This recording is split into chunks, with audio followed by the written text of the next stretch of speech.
we will be having our interview with Miss Luz Puno regarding to her experience of being a OFW. Ano ang dahilan kung bakit ka naging OFW? Siyempre makatulong ako sa pamilya ko. Gusto ko lang mayroon silang magandang kinabukasan. Diba? Ilang years po kayo naging OFW? Sa Kuwait po, bali 5 years. Sa Saudi 2 years. So, 7 years po na. Po. Ano pong naging karanasan niyo? Ay, maganda. Una sa Kuwait, siyempre yung first mo doon, umiiyak ka talaga. Grabe. Homesick niya. Homesick. Dala ng homesick.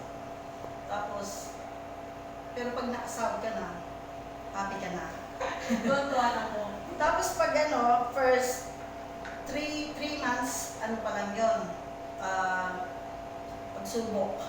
3 months. O parang training. Pag hindi ka na gusto na ng 3 months, babalik ka ng agency. Papalitan ka. So, naano mo na yun. Tapos pag, tapos ng 3 months, 6 months, another 3 months, another na naman. So, 6 months training. Pag hindi ka na gusto ng 6 months, matik na yun, uwi ka ng Pinas. Okay. Parang, ano po yung parang termination? Oo, termination na yun, hindi ka gusto. Ganun. Pero pag nakalampas ka doon, parang pamilya ka na nila. Okay. Pero yung sacrifice pagod, nandyan yan. Para sa pamilya. Habang gaano ka, may halong luha, lungkot. Pero pagkatapos nun, pag nakasahod ka na, nandyan yung sahod mo. Masaya. Masaya ka na. Sa 6 months, parang yun nga, parang kapatid. O iba na, hindi na yung ibang tao. Depende kasi sa merong talaga na amo na pag ayaw ka, iaano ka na lang ng 2 years, hindi ka sinasaktan, pero ako hindi. Okay naman po yung Okay naman siya. Bakit yun po yung napili yung bansa? Kasi yun, nandun yung mga friends ko nun. Kaya Si Tita, nandun, Tita Susan, taga-Magaw yun. Siyang nagano sa akin doon na doon ako pupunta. Bilang OFW po, meron po bang mga benefits na nalaman niyo?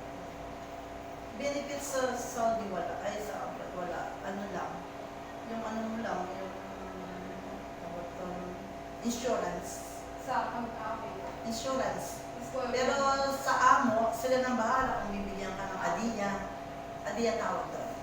parang kung ano, Gift. bonus. Bonus, gano'n. Okay. Tapos ano po, paano nakatulong, ano na-improve sa'yo ang pagiging OFW? Naka-improve ako kasi yung pangarap ko, yung bahay ko, mapagawa ko. Tapos yung mga anak ko mapag-aral mo. Yan ang sa bata na yung kung hindi siya makatapos, diba? Okay. Ngayon po, mamigilan po kayo na sa inyo. Miss ko lang. Pero gusto pa po ninyo. Try. Sana na. Meron nga kumukuha sa akin, kaya lang, na ano ko pala. Kasi may rason pa po, paano ka na? Meron sa. May rason pa po para abroad. Oo, meron sa. Meron po. Pag kasi nawili ka ng pag-abroad, parang gusto mo na lagi kang nasa abroad. Okay po. Kasi ang abroad kasi, lalo na yung sahod mo, ano yan eh, hindi naman dito tulad sa akin, maraming kaltas. Ay, okay po. Doon po pag nagsahod kayo na, Buo. wala pong palabas. Walang kaltas. Tapos doon, libre ka sa lahat, medical, pagkain, di ba? Hindi ka tulad dito. Pero depende. Pag sa bahay ka, ganun ang mangyayari. Pero pag imbang trabaho, sa outside ka, sa'yo lahat. Kaya lang malaki sa akin. Okay po. Yun ang po mga maraming salamat. Welcome.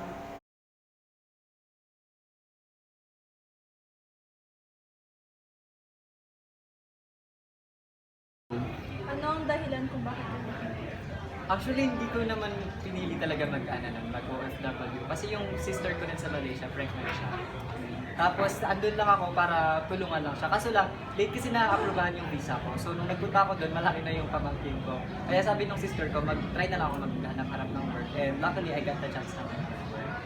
Kaya, nag-OFW na rin ako. Pero for how many months? Ilang months? Mga 4 months. Ano ang mga naging karanasan mo po na work? Siguro at first medyo shocking siya for me kasi iba yung culture talaga ng Malaysia. It's very sila. Sa Pilipinas, sinasabi na conservative na tayo, pero yung mga Malaysian mas conservative sila kasi andun yung mga Muslims, yung mga para silang ninja as in mata mo na lang yung matalan na lang nila yung nakikita nila. Tapos yung yung sa English nila iba. Kaya parang minsan nakikipag-usap ka ang hirap makipag-usap. Hindi kayo nagkakaintindihan kasi may feeler sila na parati la. Ganun. Where are you going la? Kaya ganun. Parang nung first na lola ba ako nito? Parang may ganun ako nun. Tapos nung nag-work naman ako, medyo sa una, masaya kasi may pera, malaki yung pera. Pero kinalaunan malungkot kasi may pera ka naman, hindi ka naman nakapag-party, hindi ka naman nakakalabas kasi wala ka namang friends na invite. So ganun. Kaya parang na-homesick din ako agad. Umuwi din ako ng Pilipinas after 4 months. Yun ang mga benefits ng pag-asa. Siguro may benefit siya sa akin kasi dun sa nag-work ako, syempre may natutunan ako. Tsaka kapag nag-apply ulit ako dito sa Pilipinas, parang mas magandang work background yung nagtrabaho ka na sa abroad. Kasi it means na hindi ka lang competitive dito sa Pilipinas, pero internationally ka naging competitive. Tapos yung iba rin kasi yung nila yung tatrabaho nila sa abroad. Ang mga Pilipino mas kilala sila bilang masisipag eh. So parang syempre gagawin ko lahat para lang mas kahit di naman talaga ako masipag or what. Kaya ayun, yun yung mga siguro natutunan ko din na mag-offer tsaka yung mga iba. Paano nakatulong o naka-improve sa'yo maging OFW socially? Sa socially siguro syempre mas lumaki yung circle of friends mo eh. And hindi lang Pilipino, hindi lang yung culture ng Pilipino yung yung nakasanayan mo. Meron na din yung mga Malaysians, meron na din yung Chinese, mga Muslims, mga Punjabi, mga Indians, Bangla. Iba-iba kami dun sa company kasi namin before. Kaya syempre matututo ka rin mag-adjust.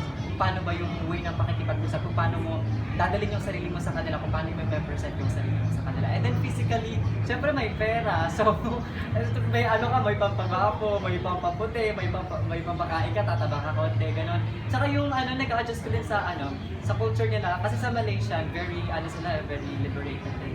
Na may konting liberated na side, tapos may conservative na side. Depende sa kung anong nationality yung sinasamahan mo at kakausapin mo. Pero yung mga Malaysians kasi, very conservative sila. As in, bawal lang premarital sex, makukulong ka agad. Kaya ganun. So, kapag makikipag-usap ka, syempre, physically, kailangan very behave ka, very composed. Ganon. Yung mga damit mo, kailangan akmas ng sasamahan mo kasi parang nakakaya naman. May kasama kang Malaysia, tapos ikaw, todo shorts ka lang or todo sando ka lang. Ganon. Tapos kapag mga Chinese naman, ang mga Chinese kasi doon talagang overdressed. Ganon. So parang, pag yung sasamahan ko mga group of mga Chinese, syempre nabibihis din naman ako ng maganda. So, dinedepende mo din yung physicality ko sa kung sino yung taong sasamahan ko, kung ano yung nila, kung anong nationality, kung anong culture.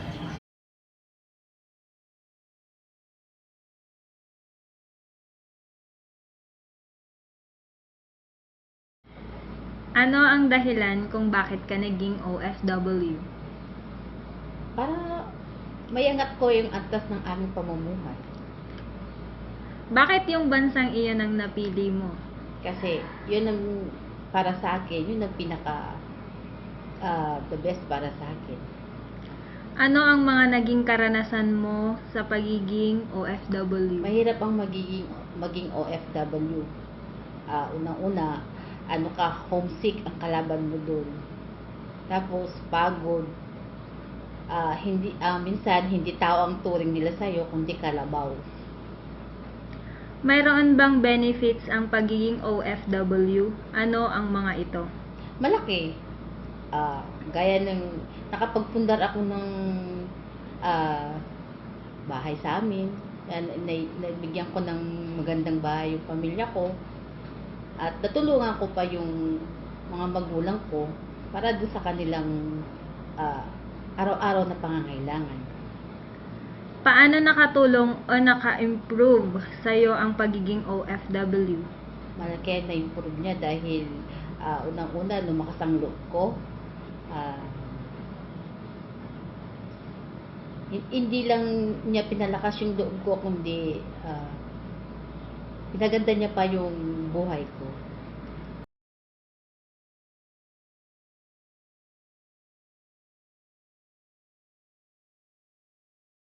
Po ang dahilan kung bakit kayo naging OFW. Bakit ako nag-OFW? Kasi because experience is one. Although, actually, tinapos ko yung HRM, Hotel Restaurant Management. So, bali, tapos ko, so, pinractice ko lang muna sa abroad, yung, yung pinag-aralan. Which is na, practice ko naman. Kasi, unlike here sa Philippines, na you started from the crew, hindi ka matagal yung progress ng ng promotion. Hindi ka tulad sa abroad na very open sila sa opportunities na ibinibigay sa mga Filipino katulad din natin. Bakit po yung bansang yon ang napili mo po? Na mag-abroad? Bakit pinili ko ang UAE or United Arab Emirates na applyan? Actually, hindi ko siya pinili talaga. Yung in-applyan ko talaga sa Oman din, sa Bahrain, in-applyan ko. Hindi ako natanggap doon.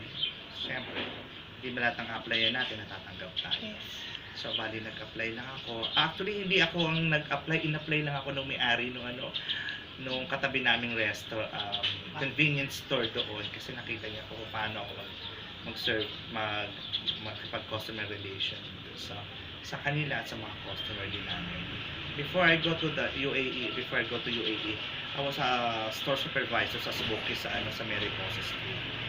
Then nakita nga ng potential nung kapitbahay namin na galing sa customer relation. So bali yun na nga, in-apply niya ako sa agency na which is nakuha naman ako. Why UAE? Kasi UAE hindi pa ganun ka 1995 hindi pa ganun ka-progress yung country nila. Bali, it's in if you don't know where UAE is, it's in a Gulf region in the Middle East. Katabi niya Oman, Qatar, Bahrain. Yun.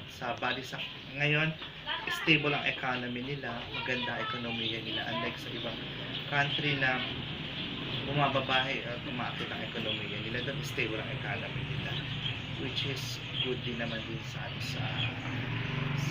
mga katulad din natin. At saka siguro well secured naman din ng mga Filipino doon. Hindi naman first thing kasi kailangan intindihin mo yung security ng sarili mo din. Hindi porket malaki sahod na torture ka naman. Maganda din yung security kung paano ka aalagaan ng mga tao din doon, paano pakikisamahan. Security is the best siguro, kaya napili ko rin ang UAE na puntahan din ng Unlike sa ibang Arab countries, yung katulad ng Saudi Arabia, mataas yung yung hindi mo sinasabi of crime rate or whatever, but yung yung pang-abuso sa mga Pilipino, abuso sa ibang mga ibang lahi. Unlike sa UAE, open sila sa mga katulad natin mga Pilipinos. Open country sila at this moment.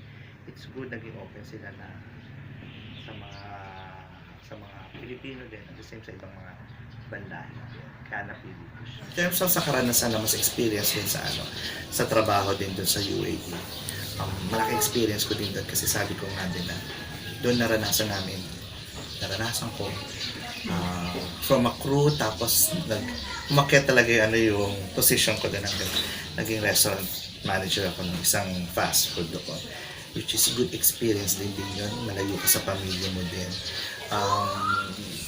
yung paano ka maging independent sa sarili mo, paano ka magsubi ng pera mo din talaga para sa sarili mo. Nag-grow ako kasi close family ties kami. So nung pagpalis ko ng 1995, hindi pa ganun kaganda ang communication ng internet. Kasi you used to mahirap. Nagme-mail ka lang, susulat ka sa mail, postal mail. So, it takes 1 week bago makuha yung sulat. Then, unlike ngayon, may mga internet na may mga social media, which is good na rin ngayon. At least nakikita mo din kung ano nangyayari din. And in terms of experience din, naranasan paano ka makihalubilo sa mga ibang tao. Nagkakaroon ka ng self-development, self-esteem. Yung tipo bang nakikita mo yung ibang kultura ng ibang Pilipino, ng ibang lahi sa outside world din. Kasi kailangan, especially kayo mga estudyante kayo, you should go out from your box. Think out of the Yes. box. Hindi lang yun. Nandyan lang kayo na nandito lang kayo sa country natin. Although it's Yes. very nice to stay here in the Philippines, pero kung titignan mo yung kung meron kayo opportunity na to go out, why not? Yes. Kasi mas maganda doon. Kasi mas makikita mo kung gaano kagaganda ang mga Mag-grow. technology nila. Kung gaano kagaganda ang mga mall nila. Yes. Or ako-compare mo din talaga ang difference between here in Philippines and the other countries. Yes. There. Yun. Kakaroon ka ng self-discipline din. Yes. At the same time, isipin mo pa paano ka maging independent yun, yung security, paano ka mag-budget ng pera mo, importante yun, kasi hindi porket sumasahod ka na napakalaki malaki din ang gagastusin mo din. Tapos, may sundan na benefits din ang nakukuha mo din sa OFW ka. Una-una nakakatulong ka sa pamilya mo. Pangalawa, naging independent ka. Although, kahit dito din naman sa Manila, kahit dito din naman hindi depende din naman sa'yo kung paano ka mag-iipon, paano mo i-develop mo sa sarili mo. At siguro, kahit ko rin kayo ng kabataan na to go out in the country. Pero don't forget Philippines din.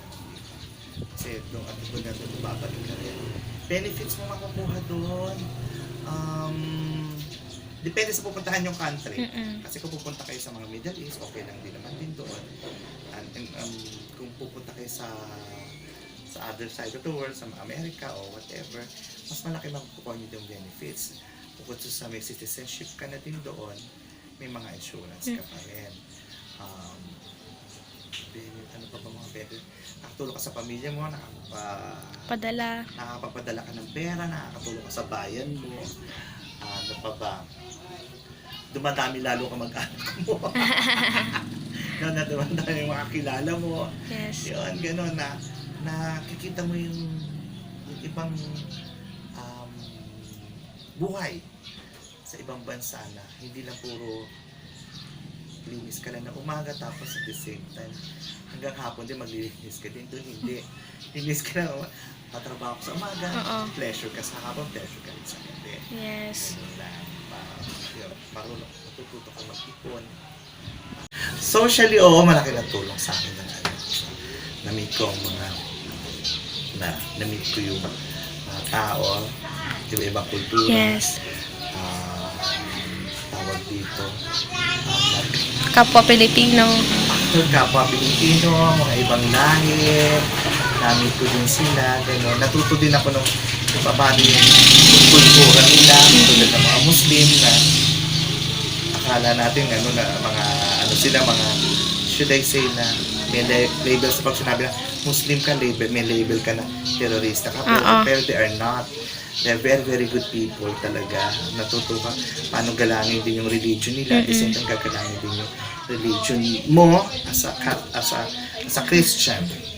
Ganun din, natuto ka rin yung discipline mo, paano ka gumit. Kasi yung sa Pilipinas ka talaga, hindi ko sinasabi may or what na may mga tamang crab mentality or tamang mentality. Yes. Na kapag papasok ka kung ano oras ang pasok mo, ka lang hindi doon.